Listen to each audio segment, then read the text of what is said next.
አላህ ካለ ሳይሆን ሴዶ በደንብ ጆኒን ከቀጠቀጠ ያሸንፋል፣ ካልቀጠቀጠ ይሸነፋል። የምንታገሳችሁ ባለማወቅ ሳይሆን ስነ ስርዓት አድርገን ደንቆሮ ለመሆን መቅራት አለብህ። በጭራሽ እንዳንተ ለመሆን ቁርአን አልቀራም። አንተ ጀዝባ መንፈስ ሬሳ ሐሳብን ማስተናግድ ደንቆሮ ነህ አንተ። ምንም የማታውቅ ሬሳ እንዳንተ ለመሆን እኔ እንዴት እማራለሁ? ማትረባስ እና ቆይ ተበልጣዝ ይሄን ያከም። ስለዚህ መውሊድ ቢድዓ ነው አይባልም፣ ነውር ነው። ስርዓት ያዙ። ሰላም አለይኩም። እያንዳንዱ ምድር ላይ የሚደረገውን ጨምላቃ ምግባር በሙሉ አላህ ነው የፈጠረው እያልከኝ ነው? በአላህ እውቅና ነው የተደረገው እያልከኝ ነው? ለምንድን ነው የምትወያዩት ታዲያ? ለምንድን ነው የምትነጋገሩት? ለምን ታስተምረኛለህ? እኔ አሁን ለኔ እንደዛ ማለት ራሱ አላህ አውቆ አላህ ፈቅዶ ነው ለብለን ብለህ አታምንም። ልጁ ልክ እንደ ሰለማ አካባቢም እንደዚህ አይነት ነገር አድርጓል። አንድ ሰው ሰለመ ለራሱ ነው፣ ቢከፍርም በራሱ ላይ ነው፣ በማንም አይደለም። ለምን ማን ይህተዳ ፈኢነማ ይህተዲ ሊነፍሲ ነው። የተመራው ለራሱ ነው፣ ቢጠምም በራሱ ነው፣ በማንም አይደለም። ሸሪዓችን ደግሞ በግለሰብ ላይ የተመሰረተ እምነት እንዳልሆነ ሁላችንም እናውቃለን። እኛ ሂዳያን ከመመኛትና ለሰው ልጅ ቅኑ መንገድን ከማሻት አንፃር ለካስ ቂም ይዞብኝ ነው ተደረም ሰገድ መሰረት ከፍተኛ አይደለችም ምንም አታውቅም እያለ የዚች ልጅ ችግር አለማወቅ ብቻ አይመስለኝም፣ አእምሮም ችግር ሊኖርባት ይችላል እንጂ ሰው እንዴት 2-3 ጊዜ ተነግሮት እንዴት አይገባውም? የ3 ዓመት ልጅ በዛ ሙቀት መሃል ውስጥ ይዛችሁ ገብታችሁ አፈና ነው እንዴ? ቦራ ወይም ወዳጅነት ፓርቲ ወሰዳችሁት መሰላችሁ? አትሊሱ አየ በጁምዓ ቀን ህፃናቶች ይዛችሁ አትምጡ። መዝናኛ ቦታ ኬክ መብሊያ ቦታ አይደለም። ብዙ ሰው ሆናችሁ ነው መስጊድ ውስጥ ገብቶ ህፃን ልጅ አፍናችሁ ልትገሉ ነው እንዴ? አንደኛ ሙቀት አለ በጣም እንኳን ለ2-3 ዓመት ልጅ ለትልቅ ሰው እንኳን ይጨቃል መስጊድ ውስጥ። በጣም ብዙ ሰው ኡስታዛችን እንግዲህ እንደዚህ ብሎ መልሷል፣ አልገባኝም። ግን ትንሽ ስሜታዊነት የተሞላበት ኮሜንት ይመስላል። ኡስታዝ በደንብ ታብራራልን በማስረጃና በመረጃ አድርገህ። ሰሉ ዐለ ነቢ አላሁመ ሰሊ ዐላ ሙሐመድ። አሰላሙ አለይኩም ወራህመቱላሂ ወበረካቱ። ምን ይባላል መሰላችሁ በሀበሻ አባባል አማራ ወይም ሀበሻ ሲተርት አወክሽ ሲሏት የባሏን መጽሐፍ አውጥታ አጠበች ይባላል። አንዳንድ ሰዎች ስማቸው ይቆይና ሁሉ ነገር ላይ በቃ አቃለሁኝ፣ ኳሱም ላይ ይገባሉ፣ ፈተዋ ላይ ይገባሉ፣ የሴቶች ጉዳይ ላይ ይገባሉ፣ የወንዶች ጉዳይ ላይ ይገባሉ፣ ሁሉም ነገር ላይ አይቀርብኝ የሚል ሐሳብ የሚያቀርቡ ብዙ ሰዎች አሉ። በተለይ ደግሞ ወደ እስልምና የገቡ ወንድሞቻችን እኛ በጣም ሪስፔክት አለን፣ እናከብራቸዋለን፣ እንወዳቸዋለን። ነገር ግን በዚህ ደረጃ የዑለማውንም ስራ የዱዓቱንም ስራ የጣሊበል ዒልም ወይም የኡስታዞች የተማሪዎችንም ስራ ሁሉም ነገር ላይ ካልገባሁኝ ኮሜንት ካልሰጠሁኝ ሐሳብ ካልሰጠው ምናምን ነገር ብሎ ሐሳብ እዛ ቦታ ላይ ለማንሸራሸር መሞከር ወላሂ ዋጋ ያስከፍላል። ምክንያቱም ወአዕጢ ሊኩሊ ዚ ሐቂን ሐቀሁ ነው። የሁሉም ሐቅ የራሱ ባለቤት አለውና ለባለቤቱ መስጠት ይሻላል። አላህ ይናገራል ወለው ረዱሁ ኢለ ረሱል ወኢላ ኡሊል አምሪ ይላል። አላህ ጉዳዩን ወደ መልእክተኛ ወደ መጣላቸው መልእክተኛና ለዑለማዎች ለእውቀት ባለቤቶች ጉዳዩን ቢተውት ኖሮ እነሱ ለዓሊመሁ الذين يستنبطون منه ከቁርአንና ከሐዲስ አውጣተው መስጠት ያለባቸውን ፈተዋ ማድረግ ያለባቸውን ነገር ያውቃሉ እነሱ። ስለዚህ አንዳንድ ጊዜ ሚሽን ተሰጥቷቸው እንቅስቃሴ የሚያደርጉ ሰዎች አሉ። ጠላቶቻችን ጠላት መሆናቸው ከታወቀ እነሱን ዲፋ እናደርጋለን ማለት እንከላከላለን። አንዳንድ ጊዜ ግን ምናልባት ጠላት ሰርጎ ገብ እንዲሆኑ አድርጎብን እኛን እንዲሰልሉን፣ እኛን እንዲበታትኑን፣ እኛን እንዲያዳከሙን ኃይላችንን ምናምን ነገር እኛን ቆራርጠው እንዲጥሉን ለማድረግ የላካቸው አካሎች ሊሆኑም ይችላሉ። ስለዚህ በተለይ ያው ይሄ ሶሻል ሚዲያ እየጮህበት ያለ እያልተመቸ ያለ በጣም ኮምፕሌን እያቀረበበት ያለ አንድ ወንድማችን አለ። አላህ ይህዲህ ወይህዲና፣ አላህ ይምራው እኛንም ይምራን እና ጥንቃቄ ያደርጉ፣ ሁላችሁም ጥንቃቄ ያደርጉ። እንደዚህም ደግሞ ይሄ መልእክት ደግሞ ያው ይገባችኋል ብዬ አስባለሁ። ማንነታችሁ ምንነታችሁ ይታወቃል። ሱናው ላይም ቢድዓው ላይም ሽርኩ ላይም ተውሂዱ ላይም ሁሉም ላይ ልግባ አይባልም። ለሁሉም ለባለቤቱ መተው ነው ወይ ዳር ይዞ መቀመጥ ነው። እና ይህን መልእክት ለማስተላለፍ ነው። አደብ ይኑረን። ሰላም አለይኩም ወራህመቱላሂ። እንዳልኩት እደግመዋለሁ፣ እስልምና ሐሳብን ያስተናግዳል። እስልምና ውስጥ ፍሪ ዊል የሚባል ነገር አለ። ፍሪ ዊል ማለት ነው፣ አስረግጬ ነው የምነግርህ፣ አንድ ሰው የማመን የመካድ ሙሉ መብት አለው። በደንብ አዳምጠኝ። የመቀበል ያለ መቀበል ሙሉ መብት አለው። በደንብ አዳምጠኝ። አሁን እስልምና ውስጥ ወላሂ አላዳምጥም። ከታች ወንድሞች እንደሚሉ ውጣ በኡስታዝ እያሉ ነው። ውጣላቸው ከፈለግ። እሺ ግን ያ ነገር ቀድሞ ተጽፏል፣ ተወስኗል። እስኪ አሁን አታስጨሩ፣ አታቋጠሩ ነው ፍቃድ የሚለው ወደ ኋላ ያ ነገር ሰው ፍቃድ አለው ብለሃል። ቆይ ያዛትና ቀድሞ የተጻፈውና የተወሰነውን ነው እየኖረ ያለው አይደለም። ታድላ እያቀላቀልክ ነው። ፕሊስ አታቀላቀል። ሐሳብን አስጨርስ። በጭራሽ ለምሳሌ አሁን አንተ በአንተ እምነት አሁን ዛሬ ቪዲዮ እንደምከፍት ፈጣሪ ያውቃል ትላለህ። እኔ ነኝ የከፈትኩት ቪዲዮ፣ የኔ እውቀት ነኝ። ማወቅና መወሰን እኮ ይለያያል። ታድላ እኔ ነኝ ወስኜ ቪዲዮ የከፈትኩት። አሁን ከፈለኩ አጠፋዋለሁ። እኔ ነኝ የምወስነው እኮ ውሳኔው። አዎ የስ ታንክ ዩ። ይሄን ፈጣሪ ቀድሞ ያውቃል አያውቅም እኮ ማወቅና መወሰን ይለያያል። ምን ዮጋ ሐይሰላ ይሄን ነገር ቀድሞ ያውቃል አያውቅም። ማወቅና መወሰን ይለያያል። ፈጣሪ ማንንም አያስገድድም። ቀድሞ ተወስኗል አልተወሰነም? ይሄ ነገር ቀድሞ ተወስኗል አልተወሰነም? እኮ እሱ በአንተ ፍላጎት ላይ የተገደበ ነው። አንተ ከፈለክ ቀድሞ ተወስኗል አልተወሰነም? ቃል በቃል መልስልኝ እኮ ውሳኔ የሚባለው ቀደር የሚባለው ማለት ነው። ያ አኺ አሁን ወደ ቀደር ከገባን አላህ ሱብሓነሁ ወተዓላ ይሄ ነገር የዛሬ 100 ዓመት የዛሬን 1000 ዓመት የሚከሰት ነገር ያ ቃል ሲባል ማለት ነው ወንድሜ ዋይ ያ ቃል ማለት እንደሚሆን ያውቃል። ግን ምርጫውን ግን ለሰው ነው የተወው። ለፍጡሩ ምርጫውን ሰጥቶታል። ምርጫውን ላንተ ሰጥቶታል። አዳምጠኝ። አሁን አንተ ቆይ ዴቭ እንደማያምን ያውቃል አይደል? ዴቭ ቆይ አሁን ስላንተ አንድ ሰው ለምሳሌ ዝሙት ቢሰራ በአንተ ሎጂክ ፈጣሪን ያሰራው ልትለኝ ነው? በፈጣሪ ትእዛዝ አላቅም። መልስልኝ አንተ። እኔ አላቅም። እኔ ራሱ የሰራው ብዬ ነው ማለት። ታንክ ዩ። እሱን ነው የምልህ እኮ ፈጣሪ ተወስኗል አልተወሰነም? አዎ የተወሰነው ያ ሰውዬ ዝሙት እንዲሰራበት አልተወሰነበትም። እደግመዋለሁ። ያ ሰውዬ ቀድሞ የታወቀውን ነገር ከሆነ የተጻፈበትን ነው ካደረገው የተጻፈ ማወቅ ይለያል እኮ። ዒልም እውቀት ማለትና ውሳኔ ይለያያል። ውሳኔና እውቀት ይለያያል። አንድ ሰው ማለት ነው ፈጣሪ አዳምጠኝ ታደላ። ለዚህ ጥያቄ ትልቅ መልስ ነው የምሰጥህ። በደንብ አዳምጠኝ። ጥያቄ ራውስጣት አትመልስም ጭራሽ በጭራሽ። እኔ እንደው በጭራሽ መስማት ካልፈለክ ታደላ ዘን ምንም ማድረግ አልችልም። ግን ከሰማኸኝ አጥጋቢ መልስ ልስጥህ። ለምን መሰለህ አሁን አንተ እንደኛ ነፃ ሆነ አታወራም። ኡስታዝ አሁን ከስር ውጣ አያሰሙ ምናምን። ቆይ እስቲ አንድ ነገር ልንገርህ እና ወጥቻለሁ ወይ ነው ታደላ? ወጥቻለሁ። አንድ ነገር ልንገርህ። ለምሳሌ ይሄን ውይይት የመጣው ሰይዶ ማርሻል የሚባልና አንድ ጆኒ የሚባል ወንድም አለ። ኧረ ወደዛ አትግባ ታደላ፣ አትግባ እዛ። ስለዚህ ሰይዶ ማርሻልና ጆኒ ለጆኒ የሚያግዝ ለሰይዶ የሚያግዝ አላህ አለ።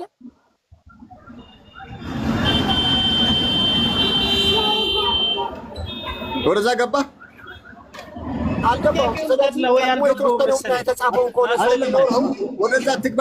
ሐሳብ የቀያየርክ ነውና ወደ መወሰን ወደ ሐሳብ አላወራንም። አንተ ፕሮግራም ከተደረገብህ ውጭ መውጣት ስለማትችል እኛ ወንድሞችን ልትረዳን እችላለሁ። እኔ የምትረዳን ከሆነ ሰው ፍሪ ዊል አለው ራሱ ነው፣ ማንም ጣልቃ የማይገባበት። የስ አዎ አምናለሁ። እስልምና ነው ይሄም ይላል። እስልምና ነው ይሄን የሚያዘው። አንድ ሰው ራሱን ማጥፋት ይችላል። ታውቃለህ ታደላ? ራስን ማጥፋት በቃ መብት አለው። ምንም በቃ አለቀ። ይሄ ነገር ግን ቀድሞ ተጽፏል አይደል? ገሃነም ይገባል። አዳምጠኝ አይደለም? ቀድሞ ተጽፏል አይደል? ፍሪ ዊል አለው። ፈጣሪ መተው ጂና ይዘህ ነገር ግን ቀድሞ ተጽፏል ወይ ኡስታዝ? ተወስኗል፣ ተጽፏል።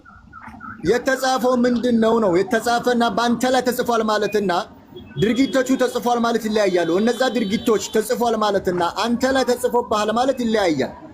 ለምሳሌ አንተ ራስህን ግደል ተብሎ አልተጻፈብህም።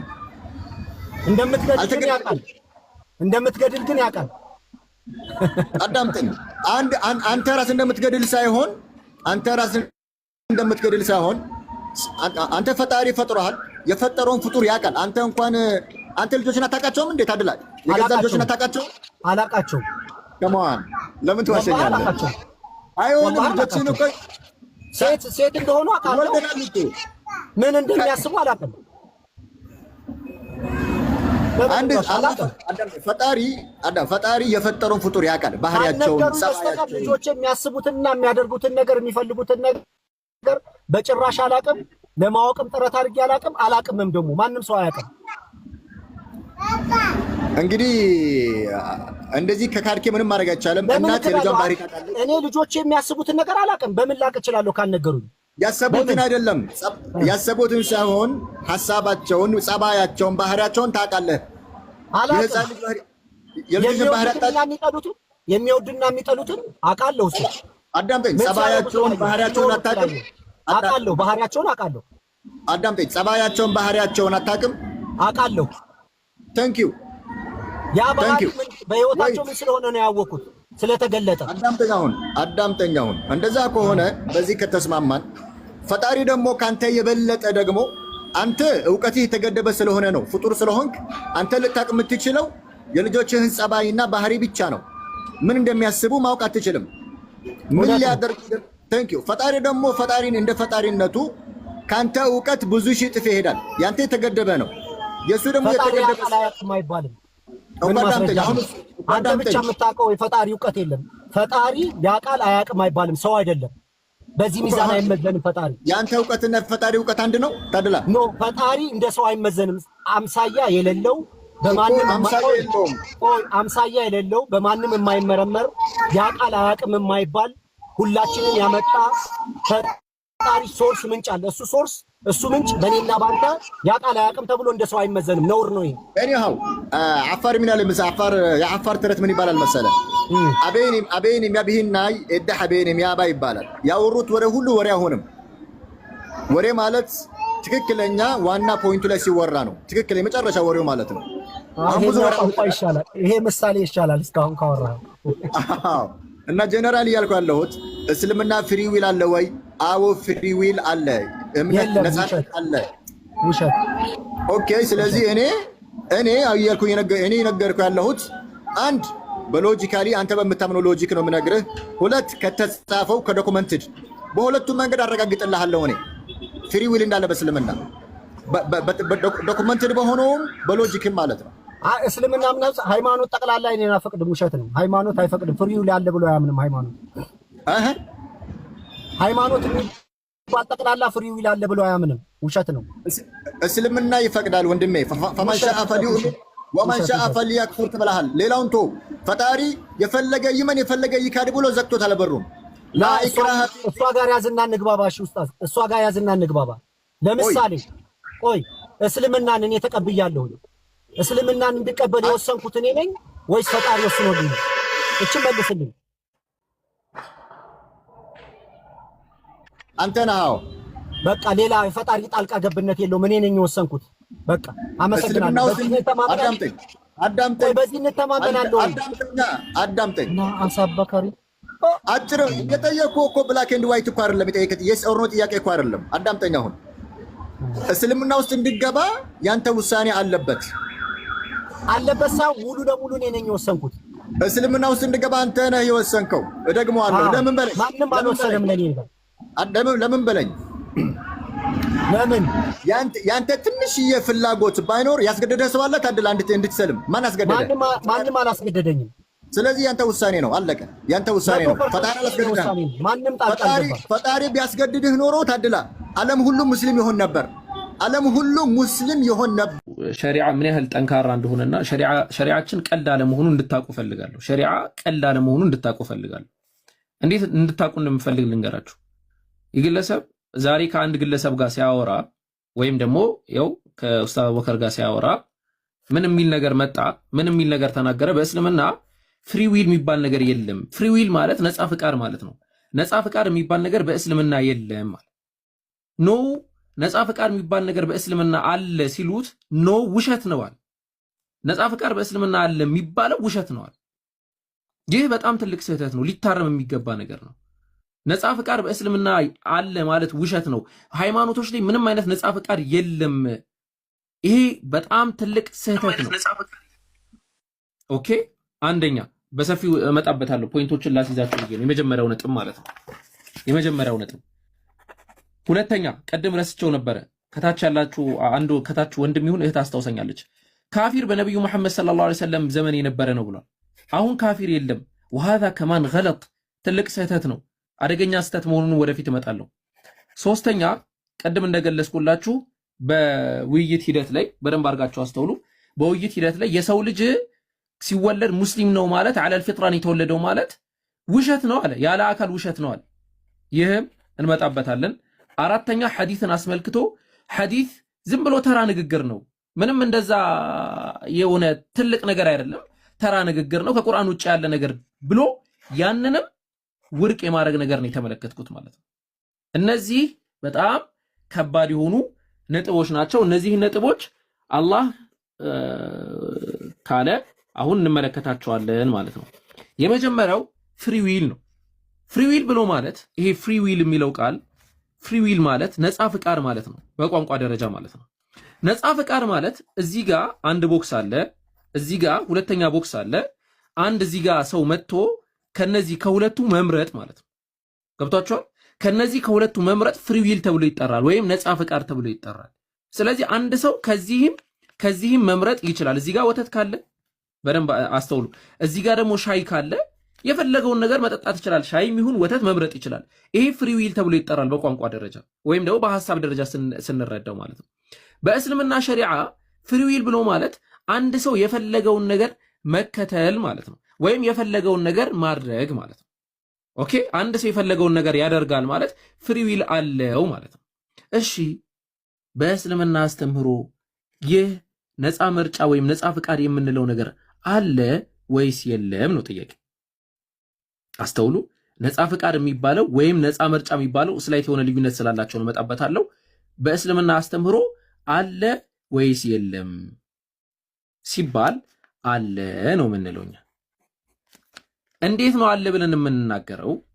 አላህ ሱብሓነሁ ወተዓላ የተናገረውና ያስቀመጠው ነገር አለ። ለምሳሌ በእምነት ደረጃ ፈመን ሻአ ፈልዩእሚን ወመን ሻአ ፈልየክፉር፣ ያሻ ሰው ይመን ያሻ ሰው ይካድ ብሏል አላህ። ይህ እንግዲህ የፈለገውን መምረጥ ይችላል ማለት ነው። የመምረጥም ፍቃድ አለው። ገብቷችኋል? የፈለገውን መምረጥ ይችላል፣ የመምረጥም ፍቃድ አለው። ሐሳቡ ገብቷችኋል? ካፊርም የመሆን መርጦ ካፊር ይሆናል። የመምረጥም ፍቃድ አለው፣ ሙሉ በሙሉ ፍቃድ አለው። መምረጥም ይችላል። መብት ነው ያሌለው። መብት ማለት የማይቀጣበት ነው። ለምሳሌ እኔ እንደብተር እንደፈለኩኝ አደርገዋል፣ መብቴ ነው። ማንም አይቀጣኝም፣ ምንም አልደረግም እንደማለት ነው። በእስልምና ሸሪዓ ግን ካፊር መሆን መብትህ አይደለም፣ ግን ካፊር መሆንን መምረጥና መፍቀድ ትችላለህ። ያ ፍቃድ ግን በአላህ ስብሓነሁ ወተዓላ የተወሰነ ነው። እንዴት? አልኢንሳን፣ ይህንን እችን ቃል ብቻ ያዙት። የሰው ልጅ በአረብኛው ነው የምነግራችሁ፣ ከዛ ተረጉሙላችኋለሁ። ሙሰየር ወሙኸየር፣ ይሄ ቃዒዳ ነው።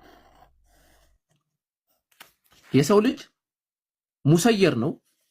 ሙሰየር ማለት ምንድነው? ዲተርማይን የተደረገ ነው። እያንዳንዱ የሚፈጽመው ነገር የተወሰነ ነው ማለት ነው። ሙኸየር ማለት ደግሞ የሚፈጽመው ነገር ልጁ ልክ እንደ ሰለማ አካባቢም እንደዚህ አይነት ነገር አድርጓል። አንድ ሰው ሰለመ ለራሱ ነው፣ ቢከፍርም በራሱ ላይ ነው፣ በማንም አይደለም። ለምን ማን ይህተዳ ፈኢነማ ይህተዲ ሊነፍሲ ነው። የተመራው ለራሱ ነው፣ ቢጠምም በራሱ ነው፣ በማንም አይደለም። ሸሪዓችን ደግሞ በግለሰብ ላይ የተመሰረተ እምነት እንዳልሆነ ሁላችንም እናውቀዋለን። እኛ ሂዳያን ከመመኛትና ለሰው ልጅ ቅኑ መንገድን ከማሻት አንጻር ነው እንጂ ግዴታ የለብንም፣ ማስገደድ አንችልም። አንድ ሰው ቢከፍርም ሆነ ቢሰልም ለራሱ እንጂ ለማንም ለየትኛውም ነፍስ አይደለችም። ነገር ግን ይሄን ነገር ሲያነሳ አሁን አንድ ዓላማ ያደረገው ነገር ምንድን ነው? ያላወቁ ሰዎች ካሉ እስልምና ስህተት እንደሆነ ወይንም ደግሞ የእስልምና አመለካከት ትክክል እንዳልሆነ ለማንጸባረቅ በጣም ብዙ ጊዜ ሲጠር ተመልክተናል። የራሱ የግል ጉዳይ እንዳለ ሆኖ ማለት ነው። የራሱ የግል ሐሳብ፣ የግል ፍላጎቱ፣ የግል እምነቱ እንዳለ ሆኖ ጉዳዩን ግን ስንመለከተው ሰዎች ወደ እስልምና እንዳይመጡ፣ ሰዎች የእስልምና ስህተት ግንዛቤ እንዲኖሯቸው፣ እስልምና ገብቼ አይቼዋለሁ አይነት ነገር ለማድረግ የሚሞከረው ንግግር በጣም ስህተት ነው። ወላሂ ካሳቀኝ አንድ ነገር ላንሳ። እኔ በእርግጥ ላይቭን ሙሉ አልተከታተልኩትም፣ አብዛኛውን በሪኮርድ ነበር የሰማሁት። መጨረሻ አካባቢ ላይ አንድ ነገር ኡስታዝ ሲጠይቁት ምን አለ፣ ይሄን ላይቭ እኮ እኔ ፈልጌ ነው የከፈትኩት፣ ካልሆነ እኮ አሁን ፈልጌ ዘግቼ ማውጣት እችላለሁ ምናምን ብሎ ያወራል። ስለ ቀደር አሁን ምንም እውቀት እንደሌለው እዚህ ጋር ተመልከቱ። እኛ በቀደር ስናምን አንድን ነገር አንተ ልታደርግ የፈለግከው ነገር ብቻ ነው እንደ የተጻፈው ቀደር ውስጥ ላይ እሱም ብቻ ነው እንደተጻፈው ብለን ምናምነው? እሱ ልክ ላይቭን ሊከፍት እንደሚፈልግ ሁሉ በቀደር እንደምናምን እሱ ተጽፏል ብለን እሱ ተወስኗል ብለን እንዳመንን ሁሉ ዘግቶም ሲወጣ እኮ ዘግቶ መውጣቱን ተጽፏል ነው የምንለው። እሱም ከቀደር አይወጣም ነው የምንለው። ቀደርን ስናምን የሆነ መልካም ነገሩን ብቻ እኮ አይደለም ወይንም መጥፎ ነገሩን ብቻ አይደለም፣ መጥፎም ይሁን ሸር የተኛውንም አይነት ኸይርም ይሁን ሸር የሚደረገው ድርጊት በአጠቃላይ ከቀደር ውስጥ አይወጣም ነው እንጂ ከቀደር የወጣ ነገር የለም ብለን ነው እንጂ ምናምነው። የሆነች ቁንጥር ሐሳብ ይዘን ይሄን ማድረግ የኔ ፍቃድ ነው ይሄን ማድረግ ያንተ ፍቃድ ነው፣ ግን ያ ያንተ ፍቃድ አላህ ከጻፈው ቀድር ውስጥ አላህ ካወቀው ከዕልሙ ውስጥ ላይ ያፈነገጠና የወጣ ያልታወቀ የተለየ ነገር የለውም ነው ብለን ምናምነው። ቀደርን ስናምን መራቲቦች አሉት አይደል? በቀደር አንድ ሙእሚን ሲያምን መራቲቦች አሉት። ቀደርን ስንቀበለው የመጀመሪያው ከምንድነው? ከአላህ ዒልም አንፃር ነው አይደል? ኢነላህ አላ ኩሊ ሸይን ቀዲር ነው። በሁሉ ነገር ላይ ቻይ የሆነ ጌታ ነው። ቻይ ነው ስንል እኛ የምናደርገውን ነገር ብቻ አይደለም፣ ማናደርገውንም የምናደርገውንም ሁሉንም ያወቀ ነው። አንድም ነገር አታመልጥም። ዒልም የምንለው ነገር ወይንም ደግሞ አላህ ያውቃል ብለን ስናምን አላሁ ያዕለሙ ኩለ ሸይን፣ በእያንዳንዱ ነገር አላህ ያውቀዋል። እሱ ካወቀው ውጭስ የሚሆን ነገር አለ ወይንም የሚደረግ ነገር አለ? የለም ብለን ነው የምናምነው። ለምሳሌ እኔ የሆነን ድርጊት ሳደርገው አላህ ያንን ነገር ያውቀዋል አያውቀውም? ያውቀዋል። ያንን ድርጊት አቋረጥኩት ልበል፣ ሳቋርጠውስ አላህ ያውቀዋል አያውቀውም? ያውቀዋል። ያንን ድርጊት አቋረጥኩንስ ድጋሚ ሄጄ ቀጠልኩት መቀጠሌንስ ያውቀዋል አያውቀውም? ያውቀዋል። በቃ አላህ ማያውቃት ነገር አላህ በለውሐል መሕፉዝ ላይ ያልጻፋት ነገር የለችም ነው የምንለው። በቃ 4 ነጥብ። እንደዚህ ነው እንጂ የምንለው ቅድም እንትና ተድላው እንደማችን ሲያወራ እኔ ይሄን ላይቭ ሲከፍተው አላህ እንደዚህ ፈልጎ ነው እንደዚህ አድርጎ ወስኖብኝ ነው እንደምና በፍላጎቴ ነው እንዴ? ያንተን ፍላጎት አላህ ያውቀዋልና አላህ ቀድሞ የወሰነው ነገር ነው አለ እንጂ ደግሞ እንደዛ ስንል ደግሞ ያስገድዳል ማለታችን አይደለም። ማወቅና መጻፍ ማስገደድ ይለያያል። ለምሳሌ አቡኪ ይህንን ላይቭ እንደሚከፍት እኔ ቀድሜ ማምሻ አወቅኩ ማለት አቡኪ ላይቭ እንዲከፍት እኔ ያስገደድኩት ማለት ነው? ያ ጀማ እኔ ለምሳሌ አወቅኩኝ፣ ሌላም ሰው ቢሆን ይንገረኝ። እኔ እውቀቴ በጣም እንጠባብ ነው አውቃለሁ ማለት አይደለም። እኛ ስለ ሩቅ ነገር አናውቅም። ሁሉን የሩቁን ነገር የሚያውቀው አላህ ነው። ግን ምሳሌ እንጠቀም ቢባል አቡኪ ይህን ላይቭ እንደሚከፍት እኔ ቀደም ብዬ ማምሻ አወቅኩና አቡኪ ዛሬ ላይቭ ይከፍታል ብዬ የሆነ ነገር ጻፍኩኝ። ያንን ነገር እኔ ማወቄና መጻፌ አቡኪን ላይቭ እንዲከፍት እኔ አስገድጄዋለሁ ማለት ነው? አስገድጄዋለሁ እንዴ? አላስገደድኩትም። አቡኪ ይህንን ላይቭ ደግሞ ዘግቶ የሚወጣበት ሰዓት እውቀቱ ኖሮኝ ብጽፈው ያንን ነገር ወስኜ ባስቀምጠው ደግሞ እኔ አለኝ አይደለም እንደዚህ እንትን ውስጥ እንድትገቡ አይደለም፣ ምሳሌውን እንድትረዱ ነው። ያንን ነገር ባቀው ኖሮ ብጽፈው ኖሮ አቡኪን አስገድጄ አስወጥቼዋለሁ ማለት ነው? አይደለም። አላህ ልክ ቀደርን አስቀድሞ ውሳኔ የሚለውን ነገር ስንጽፍ ከኛ መሻ ጋራ ከሰው ፍላጎት ጋራ የሚጋጭ ነገር ሳይሆን እኛ የምናደርገውን እያንዳንዱ ኸይሩም ይሁን ሸሩ በአላህ ውሳኔ ውስጥ ያለ ነገር ነው፣ የተወሰነ ነገር ነው እንጂ የምንለው የሆነ ነገርን መልካሙን ወስደን ጥሩን ወስደን መጥፎን የምንተው ወይንም መጥፎን ጽፎ መልካሙን የተወ ነገር አይደለም። ቀድር ሲባል ሁሉንም ነገር ያጠቃለለ ነው። ጥሩንም መጥፎንም እዛ ውስጥ ላይ የተካተተ ነገር ነው እንጂ ያ ነገር ግን ያስገድደዋል ማለት አይደለም። ባረከላሁ ፊክ። ስለ መውሊድ ያወራው ስለተለያየ ነገር ያነሳው ስለ ሐዲስ ያወራው ብዙ ነገራቶች አሉ፣ ኡስታዞች ያብራሩት። ጀዛኩሙላሁ ኸይር። ማለት የሚፈልገው ጥቅሉ ምንድነው? ወንድሞች ከእንደዚህ አይነት ሰው ተጠንቀቁ። በቃ አንድ ሰው ሰለመ ለራሱ ከፈረም በራሱ ላይ ነው። ስለዚህ ጥንቃቄ እናደርግ። የእስልምናን እንትን ለማሳሰትና በሰዎች ላይ ሹብሃ ለመፍጠር የሚታገሉትን ነገር ጥንቃቄ እናደርግ ባለኝ። ጀዛኩሙላህ። እኔ ጨርሻለሁ። ቀጥሉ ኡስታዞች።